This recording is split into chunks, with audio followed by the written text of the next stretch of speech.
अब हम लोग कर रहे हैं law of conservation of momentum. Law of conservation of momentum. सबसे पहली चीज मोमेंटम। मोमेंटम को हम डिनोट करते हैं पी से, ठीक है। और मोमेंटम का मतलब होता है एक तरीके से रिदम। क्या होता है? रिदम। गाड़ी ने कितना रिदम बना करके रखा हुआ है। तो मोमेंटम का फॉर्मूला होता है मास इनटू वेलोसिटी। क्या होता है? Mass into velocity. तो यहाँ पर है law of conservation of momentum. गाड़ी का या किसी भी ऑब्जेक्ट का जो मोमेंटम पहले था और अगर वो मान लीजिए टकरा गई और उसके बाद का जो आएगा वो दोनों क्या रहेगा? सेम रहेगा। वो दोनों क्या रहेगा? सेम रहेगा। जैसे मान लो एक ये ऑब्जेक्ट है, ये है ए, एक ये ऑब्जेक्ट है बी, ठीक है। इस ऑब्जेक्ट का मास कितना है? M A. इस ऑब्जेक्ट का मास कितना है? M B. ये जो ऑब्जेक्ट है वो यू ए वेलोसिटी के साथ चल रहा है। यू ए मतलब इनिशियल वेलोसिटी ऑफ ए। ये जो ऑब्जेक्ट है ये यू बी वेलोसिटी के साथ चल रहा है। अब अभी ये चल रहे हैं इस तरफ दोनों जन, तो ये अभी टकराए हैं क्या? नहीं। तो बिफोर कोलिशन, बिफोर कोलिशन। अब चलते चलते ये आगे जा करके क्या हो गया? टकरा गए। अब ये टकराए हैं मतलब पीछे वाले की वेलोसिटी क्या थी? ज़्यादा, आगे वाले की कम थी। तो कंडीशन क्या होनी चाहिए नेसेसरी? कि U A greater than U B होना चाहिए। अब ड्यूरिंग कोलिशन, ड्यूरिंग कोलिशन जब ये टकराए आपस में, टकराने के टाइम पर ये जो ए था उसने किसके ऊपर फोर्स लगाया? बी के ऊपर। तो यहाँ पर क्या हो गया? Force applied by A on B. लेकिन बी ने रिएक्शन फोर्स किसके ऊपर लगाया? ए के ऊपर। तो ये हो गया force applied by be on A. Reaction force हमेशा किस में होती है? माइनस, ठीक है।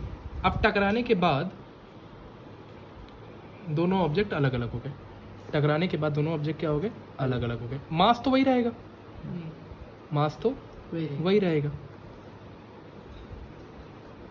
अब ये क्या हो गया? वी ए, इसकी वेलोसिटी बदल गई फाइनल, और इसकी क्या हो जाएगी? वी बी, ठीक है। ये क्या हो जाएगा? आफ्टर कोलिशन का केस। कौन सा केस हो जाएगा? आफ्टर कोलिशन का।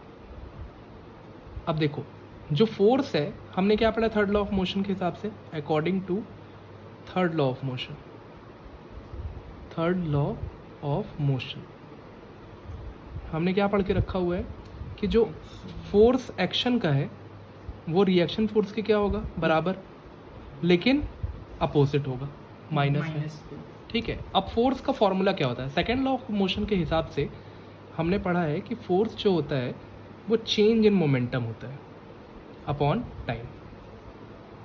जो फाइनल मोमेंटम होगा और जो इनिशियल मोमेंटम होगा उन दोनों को माइनस करो और टाइम से डिवाइड कर दो तो फोर्स आ जाएगा। अब जैसे यहाँ पर ए का इनिशियल मोमेंटम कितना है?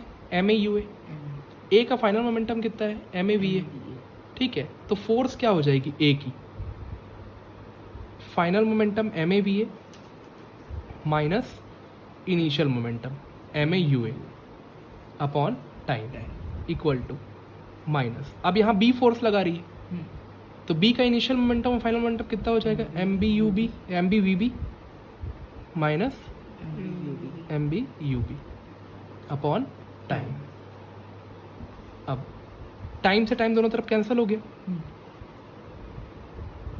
M A U V A minus M A U A equal to minus, अगर ब्रैकेट के अंदर आएगा तो दोनों साइन चेंज हो जाएंगे। तो M A V M B V B plus M B U B इतना हो गया। अब देखो ये माइनस इधर आके क्या हो जाएगा? प्लस, और ये माइनस इधर जाके कितना हो जाएगा? प्लस। तो M A V A plus M B V B is equal to M A U A plus M B U B. ये यू है ना। अब देखो ये टोटल फाइनल मोमेंटम है, देखो टोटल फाइनल मोमेंटम।